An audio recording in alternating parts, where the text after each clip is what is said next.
এখন দেখো এটা কি দেখাতে জানি, এটা হলো এই যে two handed processor. Two hand মানে কি, দুই হাত।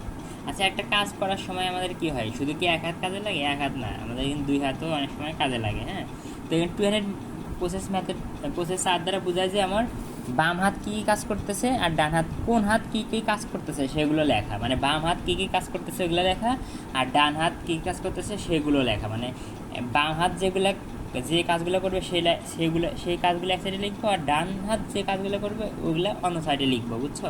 এখন কিছু ক্ষেত্রে কি হয়, দুই হাত একসাথে কাজ করে, আবার কিছু ক্ষেত্রে এক হাত কাজ করে, অন্য হাত বসে থাকে, তাই না? এরকম।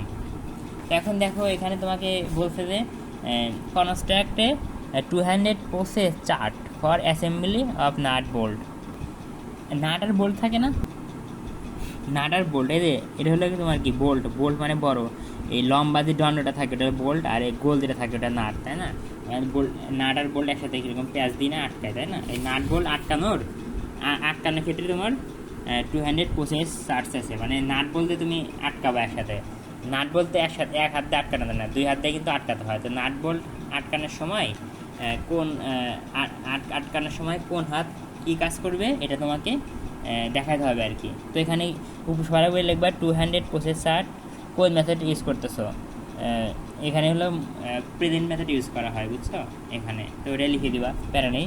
টাস্ক মানে তোমার কাজটা কি, কাজ হলো তোমার এই যে অ্যাসেম্বলি অফ নাট মানে নাট বোল্ট, আরে অ্যাসেম্বলি অফ নাট বোল্ট মানে নাট বোল্ট লাগানো। হ্যাঁ, চার্ট বিগিনস বোথ, চার্টটা কখন শুরু হবে, যখন তোমার কি ওই যে ধরো তুমি both hands free before assembly.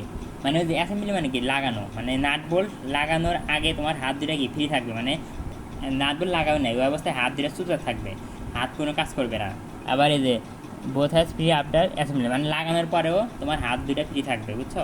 মানে নাট বোল্ট লাগাইছো, একসাথে লাগাইছো, শেষ, তারপরে কোনো কাজ করবে না, হাত দেওয়ার কোনো কাজ করবে না, হাত দুটাকে স্থির রাখবা, বুঝছো? সার্টেড বাই কে চার্টটা তৈরি করছে, যেহেতু আমি করছি আমার নাম, তোমার ক্ষেত্রে তোমার নাম দিবা। চার্ট, ডেট অফ চার্টিং মানে কয় তারিখে চার্ট বানাইছো, যেদিন তোমার এক্সাম হবে ওই দিন লিখে দিও আর কি। যেহেতু আমাদের এক্সাম 15 তারিখে, ওই দিন আমি ওই ডেটটা লিখে দিয়েছি। এই মাসে লিখবা লেফট হাত কি, ডান হাত কী কাজ করতেছে, এই সাইডে লিখবা রাইট হ্যান্ড মানে ডান হাত কী কাজ করতেছে। তো প্রথমে কি, এই দেখো ডেসক্রিপশান এর সিম্বল। হ্যাঁ, আগের মতোই ব্যাখ্যা লিখবা, পাশে চিত্র দ্বারা প্রকাশ করবা।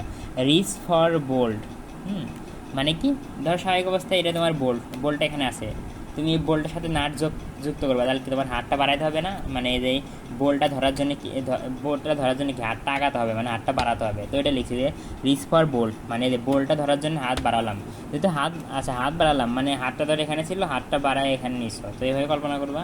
তো হাতটা এখানে ছিল, এখানে নিছো, তার মানে কি জায়গা চেঞ্জ হচ্ছে, মানে তার মানে কি ট্রান্সপোর্টেশন বুঝাইছে যে এখান থেকে হাতটা এখানে নিলাম, এখানে ছিল হাত, এখানে নিলাম, ট্রান্সপোর্টেশন বুঝাইছে। তারপরে গ্রাফস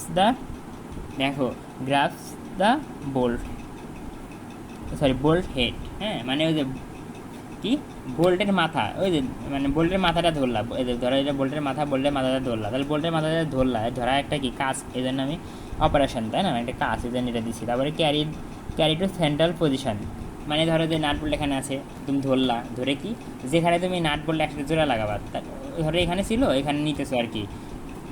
এখানে ছিল বোল্টটা, ধরে এখানে নিলাম, মানে সেন্ট্রাল পজিশন মানে যেখানে তুমি নাটের সাথে বোল্টের সাথে নাটটা লাগাবা আর কি। ধরো যে নাট এখানে লাগাবা, এই যে এই জায়গায় লাগাবা, যেখানে লাগাবা এখানে তুমি কী করবা, এই যে এই বোল্টটাকে ওখানে নিবা আর কি, নাটকে ওখানে নিতে হবে। মানে সেন্ট্রাল পজিশন মানে কি, যেখানে তুমি কাজ করবা নাটকে নিতে হবে, বোল্টটাকে নিতে হবে। তাহলে এখানে ছিল, এখানে নিছো, তার মানে কি ট্রান্সপোর্টেশন বুঝাইছে, মানে স্থানের চেঞ্জ হয়েছে, ওই জন্য এই চিহ্ন দিছি। তারপর হোল্ড দ্য বোল্ট, তারপর কি বোল্টটা ধরে রাখবা, এরকম যে জায়গায় আছে ঠিক ওই জায়গায় জাস্ট ধরে রাখবা আর কি। মানে ধরে রেখে তুমি কী করবে দেখো, লেফট হ্যান্ড দিয়ে বোল্টটাকে বাম হাত দিয়ে বোল্টটাকে ধরে রাখবা, আর ডান হাত দিয়ে এরকম প্যাচ দিবে, এরকম ঘুরাবা, তাই না? আমি তো দেখাইতে পারতেছি না, এটাই। তারপরে কি মনে রাখবে, এখানে তোমার হোল্ড ধরে রাখা মানে কি, স্থিরভাবে ধরে রাখা, যেখানে ছিল ওখানে জাস্ট ধরে রাখবা, এক হাতে ধরে রাখবা, আর এক হাত দিয়ে এরকম, মানে এটা কি লেফট, তাই না? লেফট হাত দিয়ে বোল্টটা ধরে রাখবা, আর রাইট হাত দিয়ে এরকম প্যাচ দিবা। আবার ওই যে মানে বোল্টটাকে ধরে রাখবা, এখানে হোল্ড করতে এই চিহ্ন উল্টা ত্রিভুজ ইউজ হচ্ছে আর কি। তারপর transfer the assembly to right hand, মানে ওই যে অ্যাসেম্বলি মানে কি, ওই যে বোল্টের সাথে তোমার নাট লাগানো হয়ে গেছে, বোল্টের সাথে নাট লাগানোর পরে কী করবা, তোমার এই যে কী করবা, আচ্ছা লেফট হাত দিয়ে কি বোল্টটাকে নিয়ন্ত্রণ করতেছি তাই না। তাহলে বোল্টের সাথে তোমার নাটটা লাগানোর পরে এ তো তোমার বোল্টটা ছিল কি তোমার বোল্টটা মানে কি লম্বাটা তাই না, মানে বড়টা তোমার কি বাম হাতে ছিল, তখন কী করবা, বাম হাত থেকে ডান হাতে দিয়ে দিবা, বাম হাত থেকে ডান হাতে দিয়ে দিবা, বুঝছো। তাহলে বাম হাত থেকে ডান হাতে দিয়ে দেওয়া মানে কি একটা কাজ, এই জন্য চিহ্ন দিছি। তারপরে এখানে শেষ। ও হ্যাঁ দেখো, তুমি বাম হাত থেকে ডান হাতকে বোল্ট দিয়ে দিছো, তার মানে কি তোমার হাতে কিন্তু বাম হাতে কিন্তু আর কোনো কিছু নেই, তার মানে তোমাকে কী করতে হচ্ছে না, তোমাকে তো আর বাম হাতে আর কোনো কাজ নেই, তুমি বসে আছো তাই না, তুমি কিন্তু বসে আছো, তোমার কিন্তু আর কোনো কাজ নেই। তার মানে কি তোমার যেহেতু বাম হাত ফাঁকা, তার মানে বাম হাত অপেক্ষা করতেছে অন্য একটা কাজ করার জন্য, বাম হাত কি অন্য একটা কাজ করার জন্য অপেক্ষা করতেছে, এই জন্যে এটা দিছি। হ্যাঁ, দুইটা এরকম, দুইটা কেন দিছি দেখো পরে বলতেছি। এখন খেয়াল করো, এই দেখো একসাথে এরকম লাইন এরকম লাইন এরকম লাইন, শুধু এটা বাদে এরকম লাইন লাইন, মানে বাম হাতে এই কাজ করতেছে, ডান হাতে এই কাজ করতেছে, বাম হাতে এই কাজ, ডান হাতে এই কাজ, বাম হাতে এই কাজ, ডান হাতে এই কাজ, বাম হাতে এই কাজ, ডান হাতে এই কাজ, এরকম, বুঝছো। মানে এই বাম হাত যখন এই কাজটা করবে, ডান হাত তখন এই কাজ করবে, বাম হাত যখন এই কাজ করবে, ডান হাত তখন এই কাজ করবে, বাম হাত যখন এই কাজ করবে, এরকম, বুঝছো। এই ক্ষেত্রে দেখো এটা তোমার এই রাইট হ্যান্ড, মানে ডান হাত কাজ করতেছে, বাট এই হাত কিন্তু কাজ করতেছে না, বাম হাত কাজ করতেছে না, ও অপেক্ষা করতেছে পরবর্তী একটা কাজের জন্য আর কি, মানে অপেক্ষা মানে কি ডিলে করতেছে তাই না, অন্য একটা কাজ করার জন্য।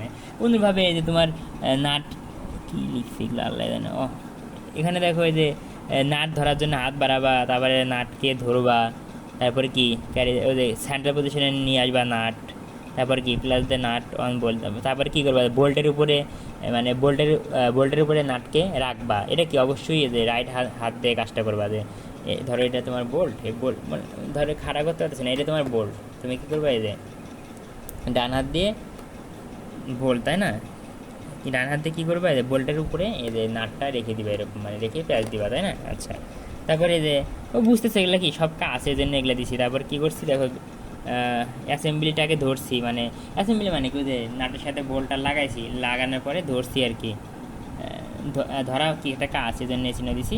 তারপর দেখো ক্যারি টু বক্স, হ্যাঁ মানে তুমি নাট বোল্ট লাগানো শেষ, অ্যাসেম্বলি মানে কি একসাথে লাগাইছো, এখন কী করবা একটা বাক্সে রেখে দিবা, ধরো এটা আমার বাক্স, হ্যাঁ এই বাক্স রেখে দিব তাই না। তাহলে তাহলে দেখো এখন ছিল এখান থেকে আমি বাক্সের ভিতর দিব, মানে অবস্থান চেঞ্জ করলাম তাই না, এই জন্য এটা ট্রান্সপোর্টেশন বুঝাইছে। তারপরে রিলিজ দ্য অ্যাসেম্বলি, মানে ওই নাট বোল্ট, মানে অ্যাসেম্বলি মানে কি নাটের বোল্ট একসাথে লাগানো আছে, ওটা কি এর ভিতরে ছেড়ে দিব, এই বাক্সের ভিতরে ছেড়ে দিলাম ধরো, হ্যাঁ। তারপরে কি return the hand to centre, তারপর হাতটাতে যেখানে ছিল, হ্যাঁ হাতটাতে বাক্স, যেহেতু বাক্সতে মানে বক্সের ভিতরে আমি ছেড়ে দিচ্ছি, এখানে ছিল, হাতটাকে এখান থেকে ধরে এটা আমার সেন্টার পজিশন, হাতটা এখান থেকে এখানে নিয়ে আসবো, তার মানে কি এখান থেকে এখানে জায়গা চেঞ্জ করতেছি, তার মানে ট্রান্সপোর্টেশন শেষ, এটুকুই আগের মধ্যে। তাহলে এখানে শাল বাম হাত কী কাজ করতেছে আর ডান হাত কোন হাত কী কাজ করতেছে ওগুলো লিখবা, পাশাপাশি লিখবা আর কি, লিখে চিত্রে দেখাবো আর আগের মধ্যে বানানো দেখাবা।